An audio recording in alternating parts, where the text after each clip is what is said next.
Estamos aqui mais uma vez para começar o podcast Tecnopolítica. Dessa vez o tema é um tema crucial para a democracia no Brasil e no mundo. Nós vamos tratar de desinformação. Eu estou aqui com o Juliano Cap. Obrigado, Juliano. O Juliano, ele é pesquisador da área, também é assessor do Comitê Gestor da Internet e está acompanhando para e passo esse tema da desinformação e todos os desdobramentos que ele tem. Por isso que nós resolvemos fazer esse programa na véspera de uma eleição municipal extremamente relevante, na véspera das eleições norte-americanas e um tempo depois de uma eleição contundente que, vamos dizer assim, mudou os rumos do Brasil. O Brasil, que era uma potência diplomática no mundo, hoje é, na verdade, algo motivo de risos e piadas, com o resultado que a gente teve de grupos extremos assumindo a presidência da República. Bom, nós vamos começar aqui com a nossa conversa nesse Tecnopolítica aqui de hoje, com uma pergunta, Juliano. O que é exatamente a desinformação? Existe diferença de fake news? Começa aí contando pra gente o que você acha disso. Bom, em primeiro lugar, agradecer o convite. Estou honrado em estar aqui para falar nesse Legal. programa da Tecnopolíticas. E, bom, existem diversas abordagens que estão sendo feitas, estão sendo construídas sobre o tema fake news. Eu acho que o termo fake news é um termo que ele ganhou popularidade. Sim. Mas ele acabou se tornando uma espécie de referência para várias iniciativas diferentes, para vários conceitos diferentes. Várias narrativas, então, inclusive a própria narrativa do fake news, né? Exatamente, a própria narrativa de fake news, que era uma forma de disputar poder no campo discursivo. Então alguns setores na área de políticas, sim, que estavam debruçados em mitigar esse fenômeno, né, que é um fenômeno que cresceu muito com o avanço da internet e que tem, de fato, apresentado efeitos extremos na sociedade, a se preocupar em tentar dar uma espécie de organizar o debate em torno do que seriam definições mais claras do que se quer, né? Do que se quer falar. Então, eu acho que tem alguns elementos centrais aí na definição do que é fake news. Então, o primeiro elemento central que você encontra nas principais definições é a intencionalidade. Então, por que a intencionalidade é importante? Porque a forma como a desinformação circula na rede, ela é muito variada. Perfeito. Então tem gente que acredita no que está disponibilizando, no que está postando, mas na verdade aquilo é uma informação falsa, né? Então, aliás, deixa eu só te falar, quando eu vi recentemente, essa semana, é uma coisa que parece assim uma piada até, né? Um líder dessa direita extremista, né? Um líder não de grandes qualidades intelectuais, mas ele é chamado de filósofo. Então esse líder filósofo, ele disse que os Beatles não tinham qualidade musical, o que é extrema, é uma opinião, né? Isso não é fake news nem desinformação, é uma opinião. Ele falou, os Beatles não têm qualidade musical. Aí ele deu uma informação que aí já é complicado. Ele disse, os Beatles são analfabetos musicais. Aí já acho que, além de ser uma agressão, aí já não corresponde à realidade.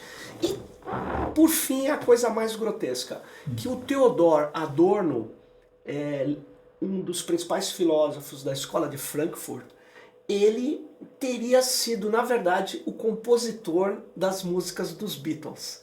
Então, é engraçado, né? Mas veja, isso é uma coisa assim meio que não afeta eleições, a vida das pessoas, mas veja, é o padrão. E a ideia é assim, o Theodor Adorno morre em 69, os Beatles encerram enquanto grupo em 70. Então é porque tinham acabado as músicas, a composição do Adorno. Então veja, o crítico contumaz da razão instrumental, né, da chamada indústria cultural, ele é colocado, que tem um texto famoso criticando o jazz como algo que não poderia ser comparado ao que ele considerava a música clássica. Quer dizer, esse Theodor Adorno vira um autor pop. Então, isso é um processo de desinformação, né? Que nesse meu exemplo, ele tem uma intencionalidade que eu não sei se é uma piada, eu não sei se é querer mostrar erudição, porque para a pessoa acreditar nisso, ela precisa desconhecer o Theodor Adorno, né?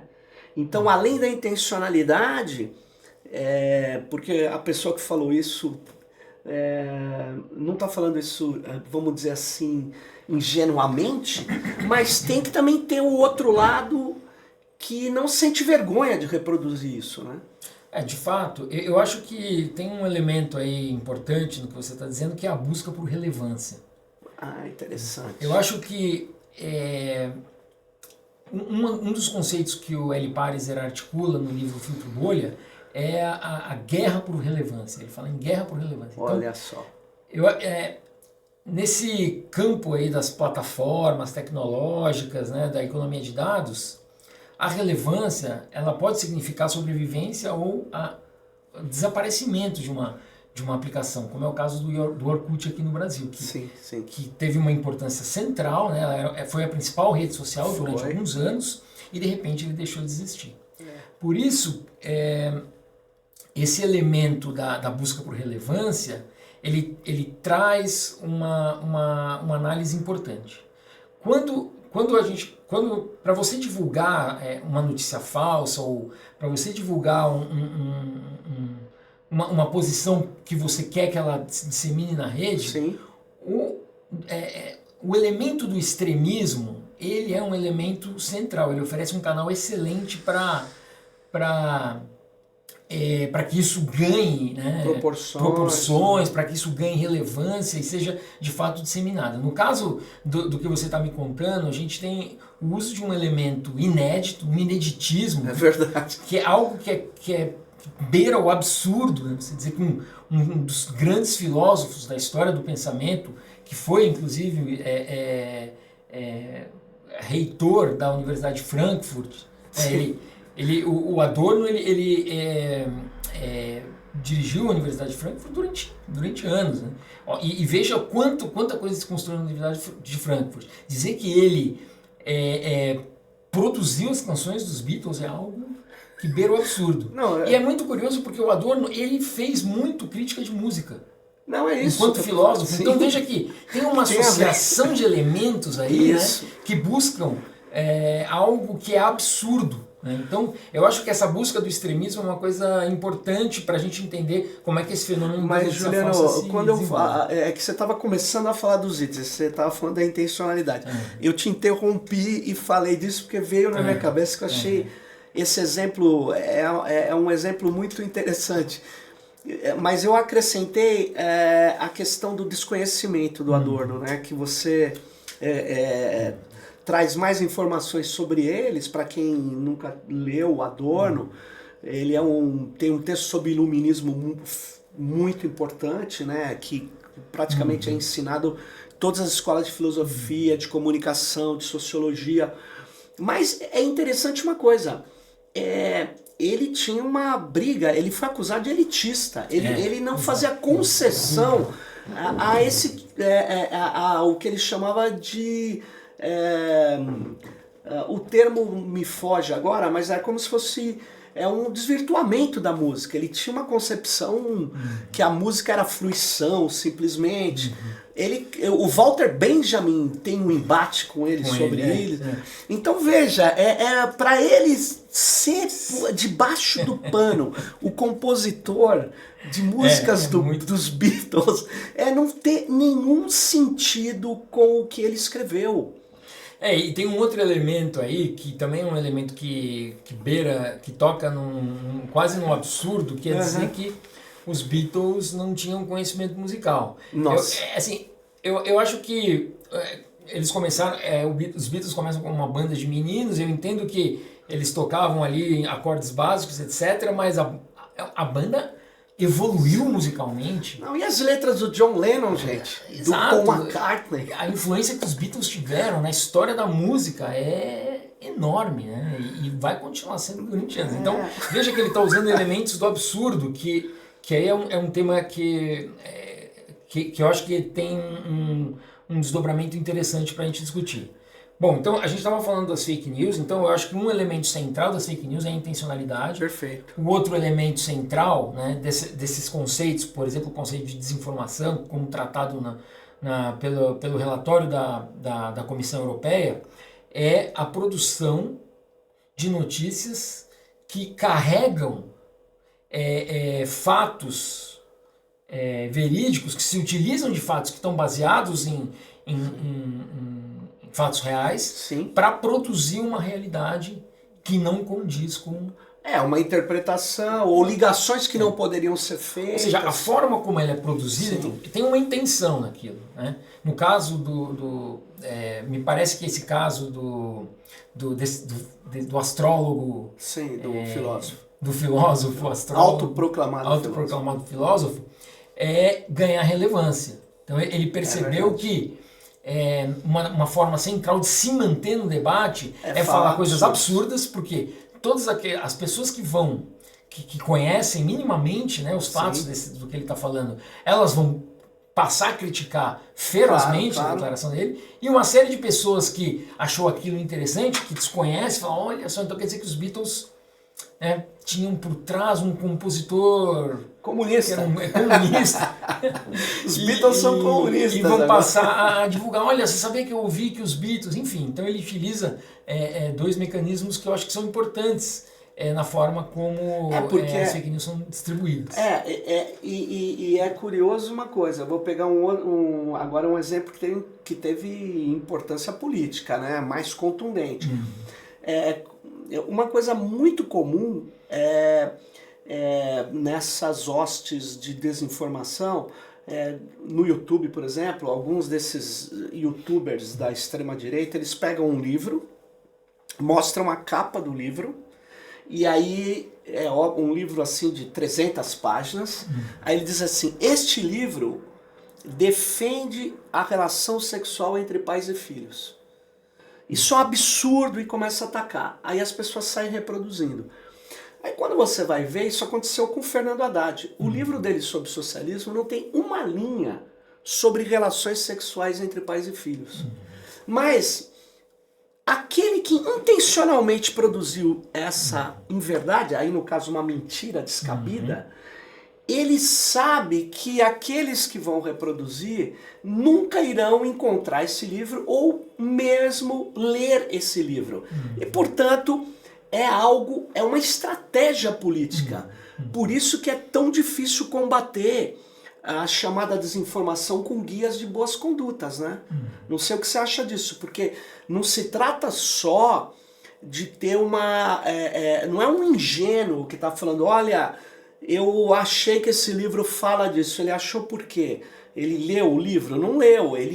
Nem aquele youtuber, aquele tal de Nando alguma coisa, que é um desqualificado, ele leu aquele livro, porque ele não consegue fazer isso. Claro. Então o que acontece? Ele inventa uma relação que não existe lá dentro.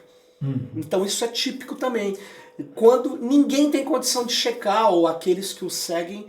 Agora a pergunta é, você acha que aqueles que reproduzem essas desinformações sensacionais, eles têm pessoas também ingênuas ali, ou são pessoas que só querem reforçar suas convicções? Existe pesquisa sobre isso? Eu acho...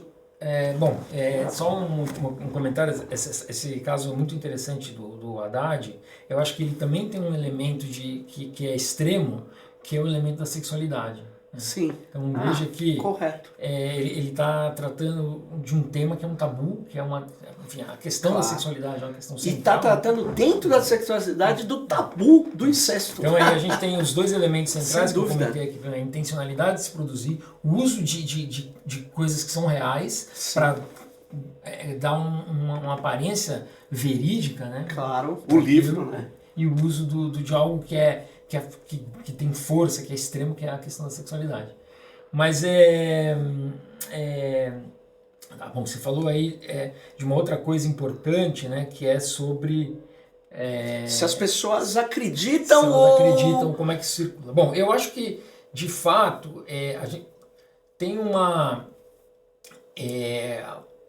teoria antropológica que fala que a gente constrói referências, né, e a gente busca confirmar essas referências que a gente constrói para que a nossa condição no contexto social faça sentido. Quer dizer, para dar sentido à nossa condição no contexto social, a gente busca sempre confirmar, né, as referências que ao longo da nossa vida a gente vai construindo. Sim, né? sim. Só que ele dá uma importância enorme ao momento em que a gente entra em contato com algo que é diferente daquelas construções que a gente compartilha. Que confronta a nossa referência. Porque naquele momento gera-se, né, isso produz uma espécie de um déficit de compreensão que a gente tenta suprir, né, objetificando, dando sentido para aquilo que a gente não consegue entender. Esse movimento faz com que a gente reconstrua a nossa própria estrutura cultural, nossa própria identidade. Sim. Então, veja que ao longo da nossa vida a gente passa o tempo todo buscando confirmação das coisas que a gente acredita e entrando e ampliando esse campo de familiaridade com aquilo que a gente não conhece, que a gente desconhece. Né? O L. Pariser, ele fala do fenômeno da bolha. Veja que isso colocado como análise diante dessas teorias da construção da identidade e da própria cultura, é um problema grave, porque as bolhas, né, que são criadas dentro dos ambientes, né, das redes sociais ou dos ambientes das aplicações da internet, elas vão trazendo elementos que buscam confirmar aquilo que a gente já acredita. Deixa eu fazer umas ponderações aqui. Primeiro, tem um autor muito importante para a discussão de tecnologia, está sendo recuperado. O autor é o Simondon. O Simondon, o Deleuze foi leitor do Simondon, provavelmente o Foucault também, ele era meio contemporâneo, e ele trata do processo de individuação. Ele diz que o indivíduo não está pronto, ele está como... Em construção. Simplificando é isso, ele está sendo o tempo todo moldado e as tecnologias fazem parte disso. Isso é bastante interessante. E as próprias tecnologias também são, ele considera como indivíduos que estão num processo de individuação, né? Então, é muito interessante para a gente ver esse processo. Agora, exatamente por causa disso, eu tenho muita dificuldade em entender a questão de bolhas. Eu até eu acho que se você tem mínimas condições, se organiza a sua casa de uma forma que você se sinta bem. Você quer trabalhar num lugar que você não é confrontado o tempo todo. Então, na verdade, essa tendência à existência, vamos dizer assim, com aquilo que te agrada, que te faz sentir bem, não é um fenômeno típico das redes sociais. É que nas redes sociais, claro que o Facebook quer que você fique o maior tempo possível dentro dela para ele poder te coletar dados e também vender coisas para você, né? Vender você em amostras, é aí que está a questão. O tempo todo nós somos colocados em amostras e somos vendidos dentro do Facebook. Então eu considero que o Facebook, ele, por mais que ele tem uma gestão algorítmica que controla o olhar, ele modula o nosso comportamento, portanto, ele não manipula, ele modula, ele consegue te conduzir, né? Aquilo que vai aparecer para você é aquilo que o algoritmo dele quer que apareça. Então, aí o Paraiza diz, olha, isso é uma bolha, mas ele está o tempo todo me oferecendo coisas, me enfiando em quem me comprou. Como assim quem te comprou? Quem comprou o perfil que é adequado a determinada mensagem. Então eu faço essa problematização para logo colocar o seguinte, o tempo todo a gente está em mudança. Minha opinião é muito parecida, muito inspirada no Simondon, que também usava o termo modulação. E ele nos modula. E essas plataformas, elas querem ganhar dinheiro. Boa parte da desinformação é paga nessas plataformas. É impulsionada. Essa que é a questão. Você vê na literatura que você teve contato o enfrentamento do peso do capital na desinformação, ou isso não aparece? Isso não é considerado relevante? Não, eu acho que isso é central, né? Pelo menos nas coisas que eu li, né? Eu acho que isso é uma questão central. Eu concordo, né, primeiro que eu acho mais adequado falar em modulação, falar em controle de comportamento, sim. Então, outras formas de se abordar, né, esse fenômeno do uso de dados para você conseguir obter determinados comportamentos em retorno, do que falar em bolha. Né? Mas eu acho, a questão, né, que eu acho que está em jogo aí é a questão da autonomia. Por quê, Sérgio? Porque eu acho que o tema de como o capital, né, investiu na comunicação como forma de produzir um consumidor, né, dos produtos que a gente se tornou capaz de produzir, ele é um tema que já vem sendo discutido, né, há muito tempo. É verdade. Né? Então, o Walter Benjamin, né, ele fala que a comunicação na era moderna, ela tem uma função política. Sem dúvida. Ele fala que a comunicação na era pré-moderna, ela estava enraizada no ritual, né? No rito, na tradição, e que na era moderna ela ganha uma função política, ou seja, viabilizar o projeto de poder de uma classe revolucionária que emerge e passa a organizar a sociedade, principalmente pela via econômica. Sim.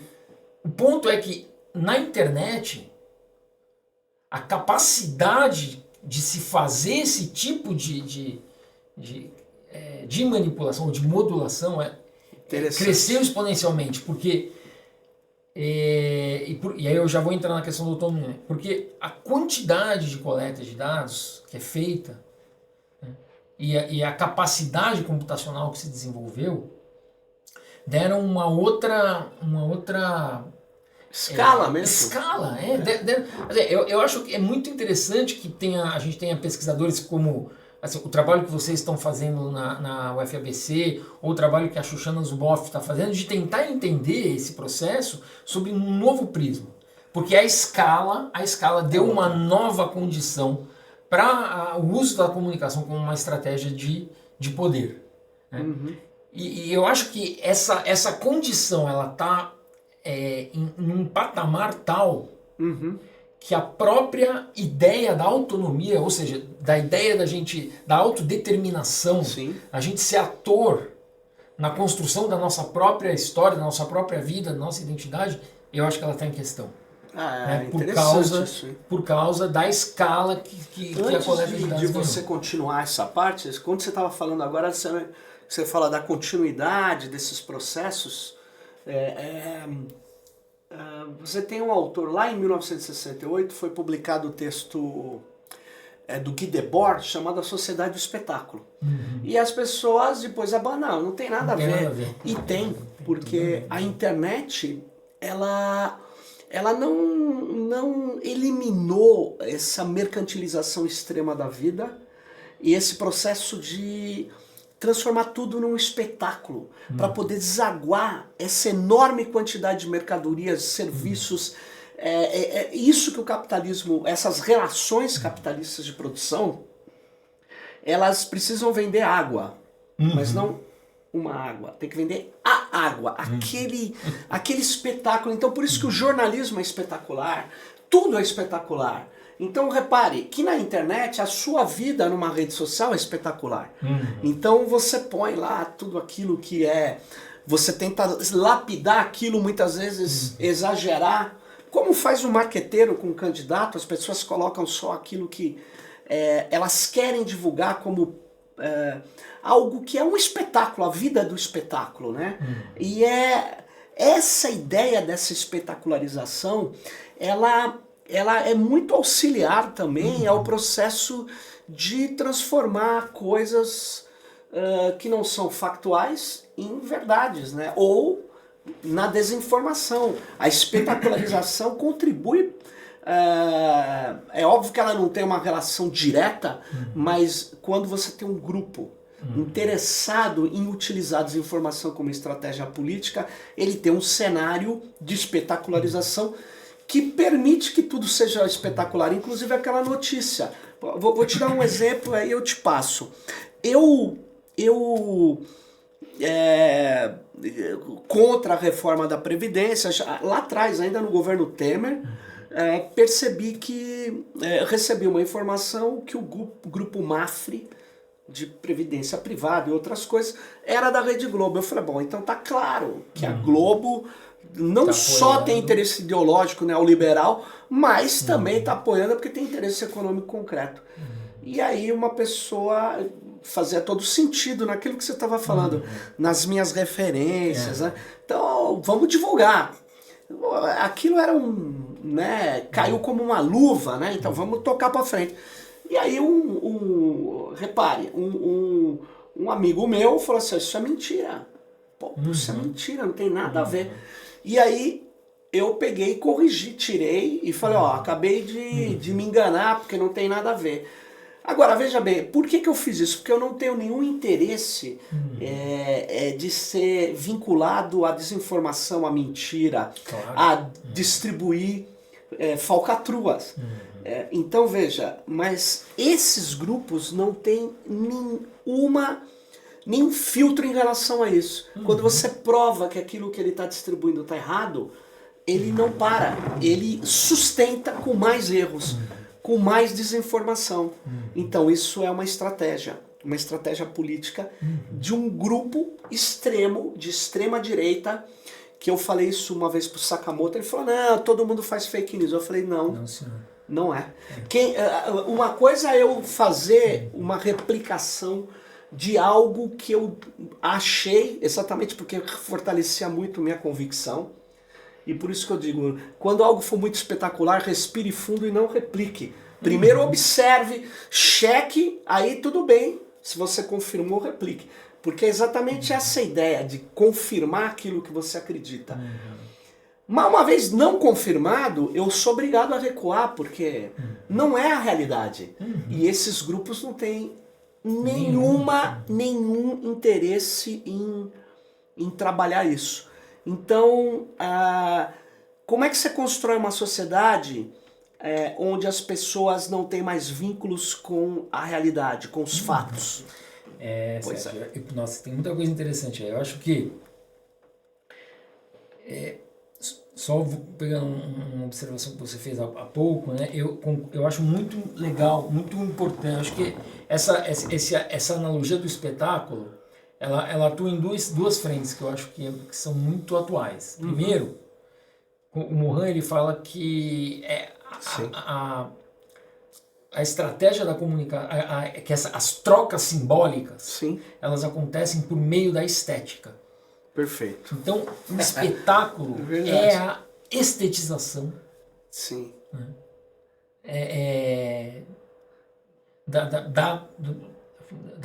dos conteúdos culturais, enfim, da comunicação dos conteúdos e das mensagens. Então, eu acho que isso é muito legal. E outra coisa que eu acho que ela atua... Aliás, o WhatsApp, a estética do WhatsApp é impressionante, incrível, exatamente. Incrível. Os áudios, eu já ouvi uns áudios que parece que são preparados milimetricamente. Assim, a forma como a pessoa está falando, os termos que ela usa, a própria construção lógica, né? Claro.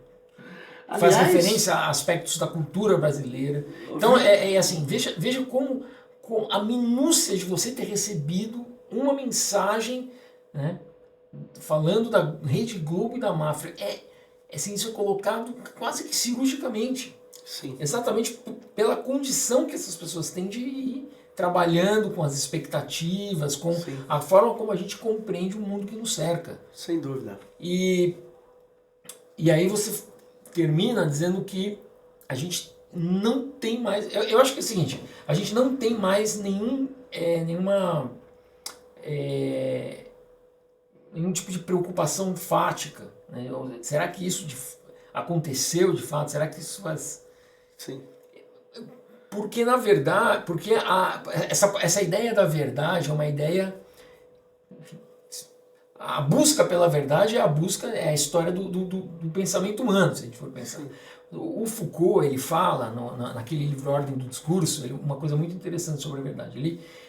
No livro, Foucault ele diz o seguinte, que ninguém pode dizer o que quer a hora que quer. Claro. Ao longo da história humana foram sendo criados mecanismos de exclusão de determinados discursos, que são mecanismos de poder. Esses mecanismos são validados, né? São validados pelas instituições públicas, pelos mecanismos midiáticos, enfim, claro, pela sociedade, né? Pela forma como a sociedade está organizada. Aí o Foucault fala o seguinte, que uma das estratégias de exclusão de discursos é a verdade. É a verdade. A ideia de que existe uma verdade e existe uma mentira. Sim. Então, assim, o que está em disputa é a ideia de verdade. Existe uma disputa no campo discursivo sobre o que é a verdade. Então, agora, se há aí um campo de discussão, na verdade, veja que essa estratégia das fake news é terrível, porque ela utiliza dessa condição. Dessa condição, eu acho muito legal, dessa condição para você. Agora, foi muito bom você trazer o Foucault e a questão dos regimes de verdade. Não há poder sem verdade. Nenhum governo vai falar, povo, estou aqui para aplicar uma coisa que não seja verdade. Ele não vai defender, essa proposta eu estou defendendo para enganar vocês. Todo governo reivindica a verdade.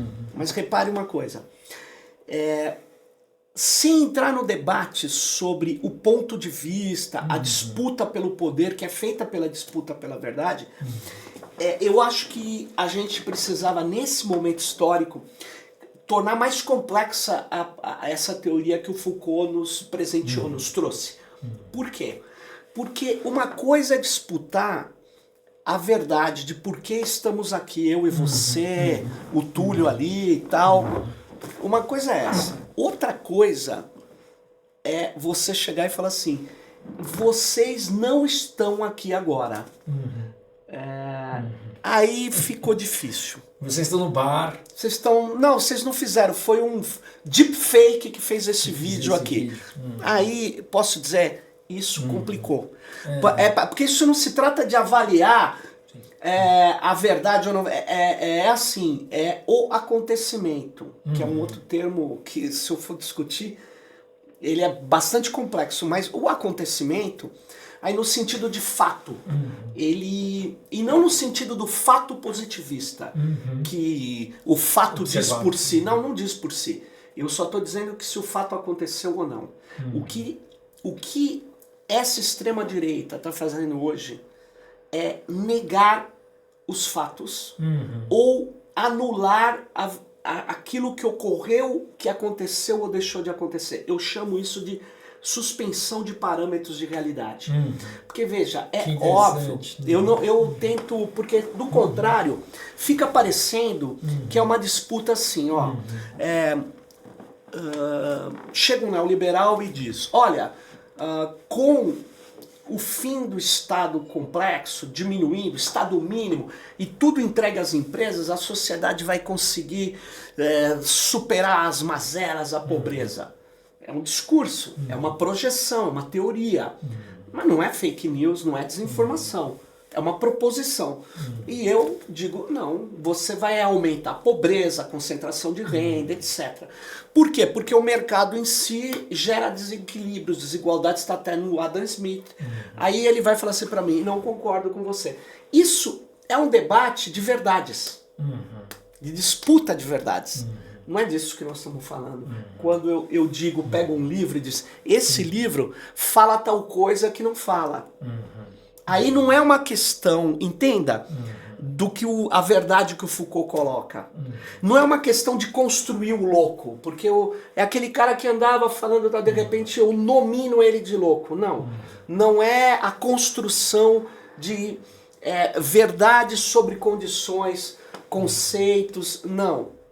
É eu falar que não existiu um presidente eleito que se chamou Getúlio Vargas. Ou dizer que o Hitler ele não eliminou judeus e ciganos.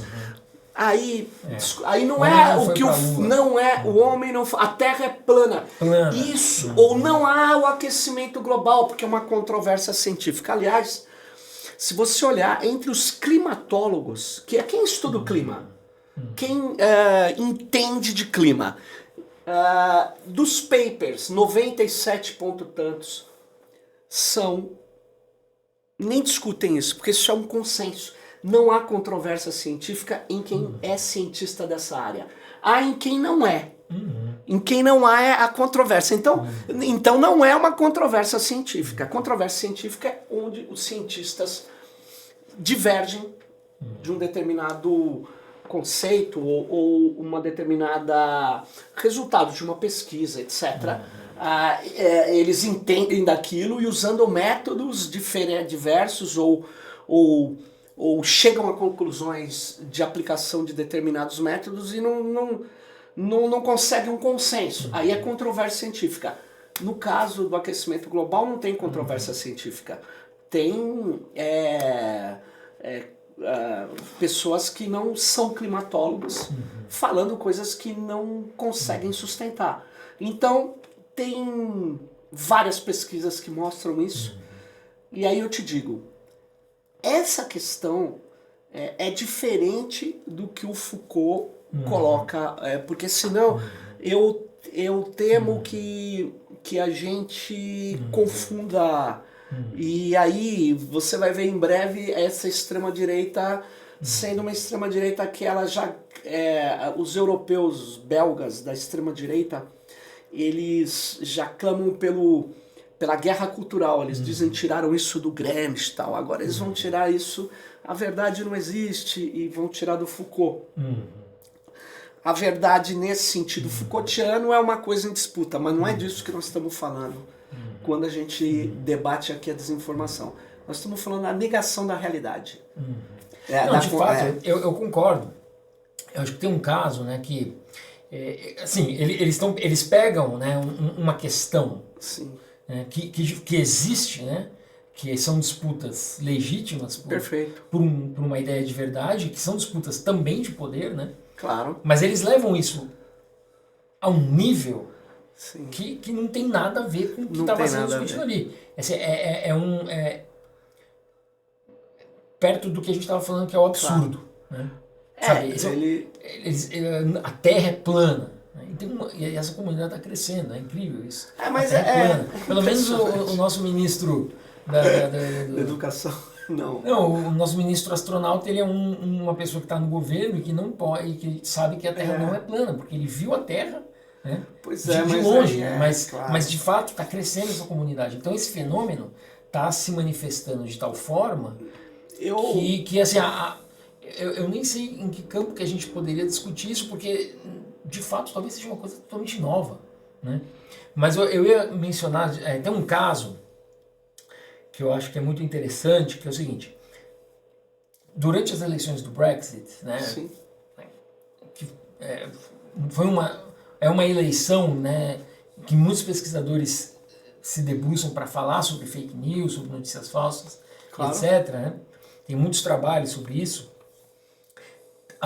Tem um caso de violência física extrema que aconteceu, que é uma tragédia. É o assassinato, da membro do parlamento, Sim. Joanne Cox.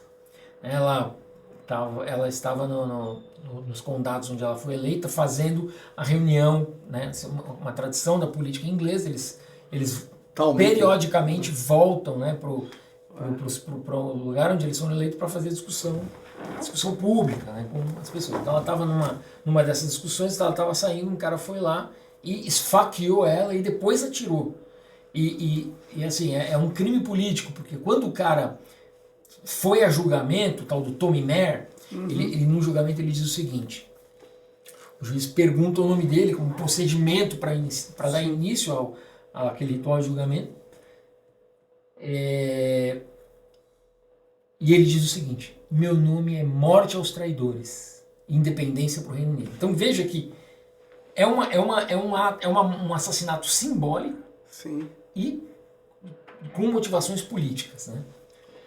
Por que eu estou dizendo isso? Porque um pesquisador inglês, ele faz uma análise muito interessante. Ele diz o seguinte: a comunicação da campanha do Leave, né, que era a campanha que apoiava o Brexit, a saída do Reino Unido da União Europeia, ela não se baseou no logos, ela se baseou no pathos.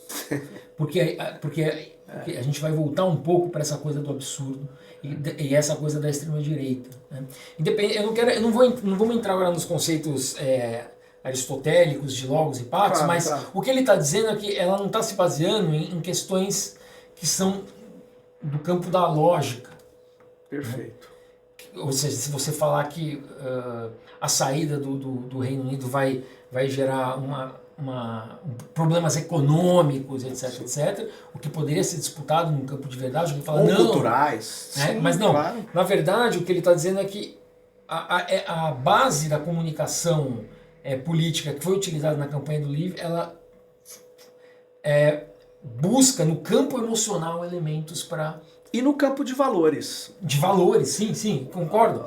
Tem inclusive uma foto que eles divulgaram, que é uma foto de imigrantes sírios entrando na Turquia. E eles colocaram essa foto para dizer, com uma frase assim: take back control of our borders. Né? Nossa. Retomar controle das nossas fronteiras. Como se aquelas pessoas estivessem entrando lá, e são pessoas que, né, vão... Né, no campo dos valores, são caucasianos, mas morenos, né, pessoas mal vestidas, aliás, que tem força de trabalho. É um filme de ficção, não quero...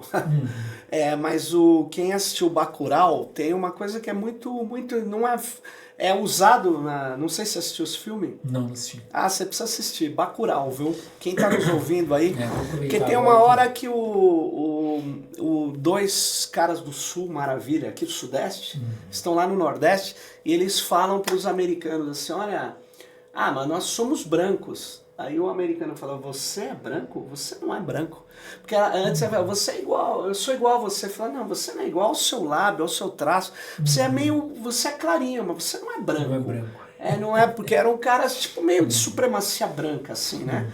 Não são brancos, mas eu lembrei que você estava falando disso, é que isso pega muito forte para um determinado grupo social que vê a sua terra invadida, os imigrantes, e isso é um tema quente lá, e que a extrema-direita está tentando importar para o Brasil contra bolivianos, peruanos, venezuelanos, tá aqui tentando, índios, eles querem importar. Mas repare que, para a gente finalizar aqui o nosso episódio, Juca, é o seguinte: isso tem uma ligação, é um gancho, né? uma ligação forte entre desinformação e discurso de ódio, não tem? Eu não tenho dúvida. Eu acho que nós fizemos, né, só retomando aqui rapidamente, a gente fez 2 workshops, né, 2 oficinas lá no CGI para tratar sobre isso, e esse foi um dos temas que foi muito discutido. Então, há pessoas que querem pregar a necessidade de se separar esses conceitos. Sim. Porque você tem fenômenos muito diversos, as estratégias políticas enfim, e ações de mitigação são muito diferentes, etc, etc. Eu discordo dessa visão, né? Principalmente, né, quando a gente está falando do campo político. Perfeito. Por que isso? Primeiro, porque eu acho que onde as fake news têm exercido maior poder, né, maior influência é no campo político, principalmente em eleições, em processos eleitorais, etc. Em segundo, que é no campo político que a desconstrução do outro é uma das estratégias centrais historicamente. Claro. Né? Não precisa buscar muito, né, na teoria, é muito simples, a gente vê que eu desqualificar o meu oponente é uma estratégia de comunicação política que é usada em toda eleição. Esse tipo de desqualificação, ele está revestido de discurso de ódio. A gente olha para discurso de ódio como sendo um fenômeno extremo. Então, para ser discurso de ódio, eu tenho que estar querendo matar aquela pessoa, eu tenho que desumanizar aquela pessoa, mas não. Né? O discurso de ódio, né, como já foi mostrado no relatório da Comissão de Direitos Humanos das Nações Unidas para grupos minoritários e vulneráveis, todo crime de ódio é precedido por uma campanha de estigmatização e desumanização. Né? Claro. E veja, as notícias falsas têm um papel central nesse tipo de campanha. Você criar elementos que não são verdadeiros, que estão descolados dos fatos, que são extremos, né? Eles podem ter um efeito na destruição. E não é só sobre etnias. Por exemplo, o Bolsonaro, que foi expulso do exército com 33 anos e depois disso virou parlamentar e ganha uma aposentadoria, isso tudo que eu estou falando são fatos. Ele usa muito a expressão vagabundo. E os que o seguem também. Curiosamente, são aqueles que têm essa vida não ligada ao mundo do trabalho. Num país que já teve escravidão, que quem trabalhava eram negros, quem trabalhava pesado. Há 140 anos atrás, eram negros. Então, olha que inversão da realidade. Quando você diz que o negro é vagabundo e ele tem que viver do Estado, quer dizer, é uma coisa que resgata feridas na nossa cultura. Isso, mas é um preconceito, é um discurso de ódio. Quer dizer, ele quer, ele usa isso de uma maneira contra mulheres, contra homossexuais. A vida dele é uma desgraça por causa do outro. E aí ele estigmatiza. É o recurso que os nazistas fizeram contra os judeus. Exatamente. Então é por isso que eu concordo. A campanha que precede a violência, o crime é uma baseada em mentiras. Baseada em mentiras. Né? Então você tem ódio e fake news. Ódio e mentira são elementos que estão correlacionados. Não, legal. Bom, nós estamos aqui finalizando, porque senão a gente ficaria aí mais tempo conversando, porque o tema é quente.